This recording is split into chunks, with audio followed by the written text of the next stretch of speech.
ಪ್ರತಿ ಟನ್ ಕಬ್ಬಿಗೆ 3,300 ರೂಪಾಯಿ ದರ ನಿಗದಿ ವಿಚಾರಕ್ಕೆ ಸಂಬಂಧಪಟ್ಟಂತೆ ಸರ್ಕಾರದ ನಿರ್ಧಾರ ಒಪ್ಪಿಕೊಳ್ಳುತ್ತಾ ಇಲ್ಲ ಬಾಗಲಕೋಟೆ ಜಿಲ್ಲೆಯ ರೈತರು ಸರ್ಕಾರದ ಈ ನಿರ್ಧಾರ ಒಪ್ಪಿಕೊಳ್ತಾ ಇಲ್ಲ. ಸರ್ಕಾರ ಸಕ್ಕರೆ ಕಾರ್ಖಾನೆ ಮಾಲೀಕರ ವಿರುದ್ಧ ರೈತರು ಮತ್ತೆ ಆಕ್ರೋಶ ವ್ಯಕ್ತಪಡಿಸಿದ್ದಾರೆ. ಪ್ರತಿ ಟನ್ ಕಬ್ಬಿಗೆ 3,500 ರೂಪಾಯಿ ದರ ನಿಗದಿ ಮಾಡಬೇಕು ಅಂತ ಆಗ್ರಹಿಸಿದ್ದಾರೆ. FRP ದರ ಕೊಡಲೇಬೇಕು ಅಂತ ಆಗ್ರಹಿಸಿದ್ದಾರೆ.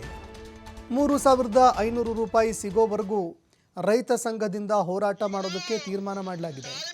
ಮುಧೋಳದ ಸಂಗೊಳ್ಳಿ ರಾಯಣ್ಣ ಸರ್ಕಲ್ನಲ್ಲಿ ರೈತರು ಹೋರಾಟ ಮುಂದುವರಿಸಿದ್ದಾರೆ.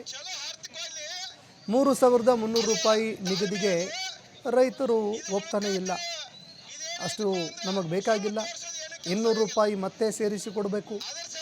ನಮಗೆ ಕಾರ್ಖಾನೆಗಳಿಂದ ಸರ್ಕಾರ 3,500 ರೂಪಾಯಿ ಹಣ ಕೊಡಿಸಲೇಬೇಕು. ಅಲ್ಲಿವರೆಗೆ ನಮ್ಮ ಹೋರಾಟ ಮುಂದುವರಿಯುತ್ತೆ ಅಂತ ರೈತ ಮುಖಂಡರು ಪಟ್ಟು ಹಿಡಿದಿದ್ದಾರೆ. ನಿಮ್ಮನ್ನ ಹ್ಯಾಂಗ ವಸೂಲಿ ಮಾಡಬೇಕು ಅನ್ನೋದು ಗುರುತು ನಮಗೆ, ನಿಮ್ಮನ್ನ ಹ್ಯಾಂಗ ರಿಪೇರಿ ಬ್ಯಾಂಡ್ ತೆಗಿಬೇಕು ಅನ್ನೋದು ಗುರುತು. ರಾಜ್ಯ ಸರ್ಕಾರ ಕಣ್ಣು ತರಿಸಿರ್ತಕ್ಕಂಥ ಹೋರಾಟ ಕಬ್ಬು ಬೆಳೆಗಾರ ಹೋರಾಟ ಇವತ್ತು ನಿರಂತರ 10-12 ದಿವಸ ಆಯ್ತು ಹೋರಾಟ ಮಾಡ್ಕೊತ ಬರ್ತಕ್ಕಂಥ ಹೋರಾಟ. ಇವತ್ತು ಕಬ್ಬಿನ ಬೆಲೆಗಾಗಿ ಸರ್ಕಾರ ಕಾರ್ಖಾನೆ ಮಾಲೀಕರನ್ನ ಬೆಲೆ ನಿಗದಿ ಮಾಡೋದಕ್ಕೆ ಬೆಂಗಳೂರಿಗೆ ಕರೆದಿತ್ತು. ಆದ್ರೆ ಇವತ್ತು ಕಾರ್ಖಾನೆ ಅವರ ಮಂಡತನ ಕಚೇರಿಯಿಂದ ಆದ್ರೂ ಇವತ್ತು ಸಕ್ಕರೆ ಕಾರ್ಖಾನೆ ಮಾಲೀಕರ ಕಡೆದ 3,250 ಮತ್ತು ಸರ್ಕಾರ 50 ತಿಳ್ಕೊಂಡು ಏನ 3,300 ರೂಪಾಯಿ ಬೆಲೆ ಘೋಷಣೆ ಮಾಡಿದಾರೋ ಆ ಬೆಲೆಗೆ ನಾವು ಯಾರು ಹೋರಾಟಗಾರ ಒಪ್ಪಿಗೆ ಇಲ್ಲ ಅಂತಕ್ಕಂಥದ್ದು ಸ್ಪಷ್ಟವಾಗಿ ನಾವು ಇವತ್ತು ಹೇಳಕ್ ಇಷ್ಟಪಡ್ತೇವೆ. ಯಾಕಂದ್ರೆ ನಾವು ಬೇಡಿರ್ತಕ್ಕಂಥ ಹಣ ಕನಿಷ್ಠ 3,500 ರೂಪಾಯಿ ಕೊಡ್ಬೇಕನ್ನುವಂಥದ್ದು ನಿರ್ಧಾರ ಇಟ್ಟಿವು. ಅದನ್ನ ಕಾರ್ಖಾನೆ ಅವರ ಕಡೆದ ನಾವು 3,500 ಕೊಡ್ಬೇಕು. ಮತ್ ಮುಂದ್ ಬರ್ತಕ್ಕಂಥ ಸುವರ್ಣ ಸೌಧಕ್ಕ ಅಧಿವೇಶನಕ್ಕೆ ಬಂದಿರ್ತಕ್ಕಂಥ ಸಂದರ್ಭದೊಳಗ ಸರ್ಕಾರ 500 ರೂಪಾಯಿ ಟ್ಯಾಕ್ಸ್ ನೊಳಗೆ ಕೊಡ್ಬೇಕಂತಕ್ಕಂಥ ಬೇಡಿಕೆ ಐತಿ ನಮ್ದು. ಅದಕ್ಕೆ ಈ ಸಾಲಂಗ್ಲಿ ಹಣ ಅಂತ ಹೇಳ್ಕರಿಂದ ನಾವ್ ಈ ಸರ್ಕಾರಕ್ಕೆ ಹೇಳಕತ್ತೇವು. ಇವ್ರು ಏನಾರ ಗುಂಡಾಳಿ ಮಾಡ್ಕ್ಯಾರ ಕಾರ್ಖಾನೆ ಅವರು ಇವ್ರು ಮಾಡ್ಕ್ಯಾರ ಏನಾರ ಗೋಲ್ಮಾಲ್ ಮಾಡಿದ್ರೆ ನಾವು ನಡೆಯಂಗಿಲ್ಲ. ಅದೇನ್ ಆದೇಶ ಇದ್ರು ನಾಳಿನ ದಿವಸ ವೇದಿಕೆಗೆ DC ಬರ್ತಾರೋ ಏನೋ ಮಂತ್ರಿ ಬರ್ತಾರೋ ಬರ್ಲಿ, ಅಲ್ಲಿವರೆಗೆ ನಾವು ಹೋರಾಟ ಮುಂದುವರಿತೈತಿ. ಅವ್ರು ಬಂದ ಮೇಲೆ ನಾವು ವಿಚಾರ ಮಾಡ್ಕೇನೆ ನಿರ್ಧಾರಕ್ಕೆ ಬರ್ತೇವೆ ಅಂತಕ್ಕಂಥದ್ದು ಸ್ಪಷ್ಟವಾಗಿ ಹೇಳಕ್ ಇಷ್ಟಪಡ್ತೇನೆ. ರಾಜ್ಯ ಸರ್ಕಾರ ಕಣ್ಣು ತರಿಸಿರ್ತಕ್ಕಂಥ ಹೋರಾಟ ಕಬ್ಬು ಬೆಳೆಗಾರ ಹೋರಾಟ ಇವತ್ತು ನಿರಂತರ. ಈ ಬಗ್ಗೆ ಮತ್ತಷ್ಟು ಮಾಹಿತಿ ಕೊಡ್ತಾರೆ ಪ್ರತಿನಿಧಿ ಗುರು ಹಿರೇಮಠ್ ಫೋನ್ ಸಂಪರ್ಕದಲ್ಲಿ ಜಾಯ್ನ್ ಆಗಿದ್ದಾರೆ. ಗುರು ಹಿರೇಮಠ್, ಕೊನೆಗೂ ರೈತರ ಹೋರಾಟ ರಾಜ್ಯ ಸರ್ಕಾರದ ಕಣ್ಣು ತೆರೆಸಿದೆ ಒಂದು ಕಡೆ, ಮತ್ತೊಂದೆಡೆ ರೈತ ಸಂಘ ಕೆಲವು ರೈತರು ಈ ಒಂದು ವಿಚಾರವನ್ನು ಸ್ವಾಗತ ಮಾಡಿದ್ರೆ ಬಾಗಲಕೋಟೆ ರೈತರು 3,500 ರೂಪಾಯಿ ಕೊಡಲೇಬೇಕು ಅಂತ ಬೇಡಿಕೆ ಇಡ್ತಾ ಇದ್ದಾರೆ. ರೈತರು ಯಾವ ರೀತಿ ಹೋರಾಟ ಮುಂದುವರಿಸೋದಕ್ಕೆ ಮುಂದಾಗ್ತಾ ಇದ್ದಾರೆ, ಈ ಬಗ್ಗೆ ಮತ್ತಷ್ಟು ಮಾಹಿತಿ ಕೊಡೋದಾದ್ರೆ. ಸಂತೋಷ್, ಖಂಡಿತ. ಅಂದ್ರೆ ಕಳೆದ 12 ದಿನಗಳಿಂದ ಏನು ಹೋರಾಟ ನಡೀತಾ ಇತ್ತು, ಕಬ್ಬಿನ ಬೆಲೆ ನಿಗದಿ ಮಾಡಬೇಕು, ಹಿಂದಿನ ಬಾಕಿ ಬಿಲ್ ಅನ್ನ ಚುಕ್ತಾ ಮಾಡ್ಬೇಕು ಅನ್ನೋ ನಿಟ್ಟಿನಲ್ಲಿ ರೈತರು ಒಂದ್ ಕಡೆ ಹೋರಾಟವನ್ನ ತೀವ್ರಗೊಳಿಸಿದ್ರು. ಅಂದ್ರೆ ಪ್ರಮುಖವಾಗಿ ಬೆಳಗಾವಿ ಜಿಲ್ಲೆ ಗುರ್ಲಾಪುರದಲ್ಲಿ ಸಾಕಷ್ಟು ರೈತರು ಜಮಾವಣೆ ಕೊಟ್ಟಿದ್ರು. ನಿನ್ನೆ ಒಂದು ತಾರ್ಕಿಕ ಅಂತ್ಯವನ್ನ ಮಾಡ್ಬೇಕು ಅನ್ನೋ ನಿಟ್ಟಿನಲ್ಲಿ ರಾಜ್ಯ ಸರ್ಕಾರ ಸಾಕಷ್ಟು ಹರಸಾಹಸನ್ನ ಪಡಿಬೇಕಾಯ್ತು. ಸಾಕಷ್ಟು ಕಾರ್ಖಾನೆಗಳ ಮಾಲೀಕರನ್ನ ಸಭೆ ಕರೆದು ಸಭೆಯಲ್ಲಿ ಸಾಕಷ್ಟು ನಿರ್ಧಾರಗಳನ್ನ ಮಾಡಿದ್ದಾಗಿದೆ.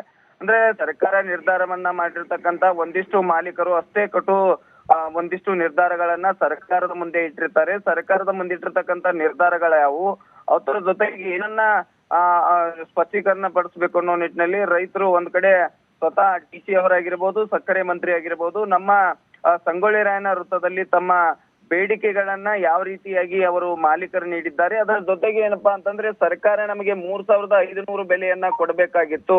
ಅಂದ್ರೆ ಪ್ರಮುಖವಾಗಿ ಈಗಾಗಲೇ 50 ರೂಪಾಯಿ ಸರ್ಕಾರ ನೀಡತ್ತೆ, ಇನ್ನು 50 ರೂಪಾಯಿ ಕಾರ್ಖಾನೆ ಮಾಲೀಕರು ನೀಡ್ತಾರೆ ಅನ್ನುವಂತ ಮತವನ್ನ ಅಲ್ಲಿ CM ಅವರು ಒಂದು ಸಭೆ ಆದ ಬಳಿಕ ಈಗಾಗಲೇ ಸ್ಪಷ್ಟೀಕರಣ ನೀಡಿರುವಂತದ್ದು. ಆದ್ರೆ ಪ್ರಮುಖವಾಗಿ ಹಿಂದೆ ಬೊಮ್ಮಾಯಿ ಸರ್ಕಾರ ಇದ್ದಾಗ 250 ರೂಪಾಯಿಯ ಹಣವನ್ನ ನೀಡ್ಬೇಕು ಅನ್ನೋ ನಿಟ್ಟಿನಲ್ಲಿ ಒಂದು ಸಭೆಯಲ್ಲಿ ನಿರ್ಧಾರ ಆಗಿತ್ತು. ಹಾಗೂ ಕೂಡ ಇದೇ ರೀತಿಯಾಗಿ ಏನು ಕಾರ್ಖಾನೆ ಮಾಲೀಕರು ಜಾರಿಕೊಳ್ಳುವಂತ ಕೆಲಸವನ್ನ ಮಾಡಿದ್ರು. ಅಂದ್ರೆ 150 ರೂಪಾಯಿಯನ್ನ ಈ ಕಾರ್ಖಾನೆ ಮಾಲೀಕರು ಕೊಡ್ಬೇಕಾಗಿತ್ತು, ಅದು ಇನ್ನೂವರೆಗೂ ರೈತರಿಗೆ ಮುಟ್ಟಿಲ್ಲ.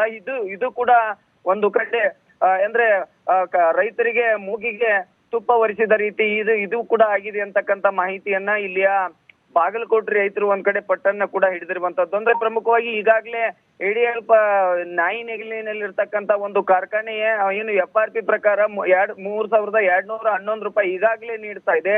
ನೀವು ಯಾವ ನಿರ್ಧಾರವನ್ನ ಮಾಡಿದ್ದೀರಿ ಅನ್ನುವಂತ ಪ್ರಶ್ನೆಯನ್ನ ಇಲ್ಲಿಯ ರೈತರು ಕೂಡ ಮಾಡ್ತಿರುವಂತದ್ದು. ಒಟ್ಟಾರೆಯಾಗಿ ಬಾಗಲಕೋಟೆ ಜಿಲ್ಲೆಯ ರೈತರಿಗೆ ಇದು 3,300 ರೂಪಾಯಿ ನಮಗೆ ಒಪ್ಪಿಗೆ ಇಲ್ಲ. ಇದು ಏನು ಇಲ್ಲಿ ಕಾರ್ಖಾನೆ ಮಾಲೀಕರು ಮತ್ತು ಇಲ್ಲಿ ಏನ್ ರೈತರಿದ್ದಾರೆ ಅವರ ಒಂದು ಮೂಗಿಗೆ ಒಂದು ಬೆಣ್ಣೆ ಒರೆಸುವ ರೀತಿ ಈ ಕಾರ್ಖಾನೆ ಮಾಲೀಕರು ಮತ್ತು ಇಲ್ಲಿಯ ಸರ್ಕಾರ ಮಾಡಿರಿ ಅನ್ನುವಂತ ಧೋರಣೆಯನ್ನ ಇಲ್ಲಿಯ ರೈತರು ಈಗ ಪಟ್ಟುವನ್ನ ಹಿಡಿದಿರ್ಕೊಂಡಿರುವಂತದ್ದು. 3,500 ರೂಪಾಯಿ ಬೆಲೆಯನ್ನ ಕೊಡ್ಲೇಬೇಕು.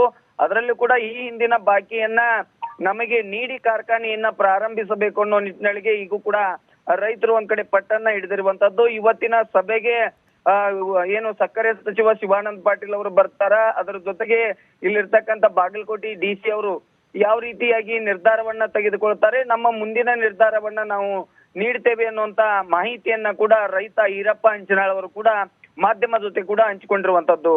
ಸಂತೋಷ್, ಧನ್ಯವಾದಗಳು ಗುರು ಹಿರೇಮಠ್ ನಿಮ್ಮೆಲ್ಲ ಮಾಹಿತಿಗೆ.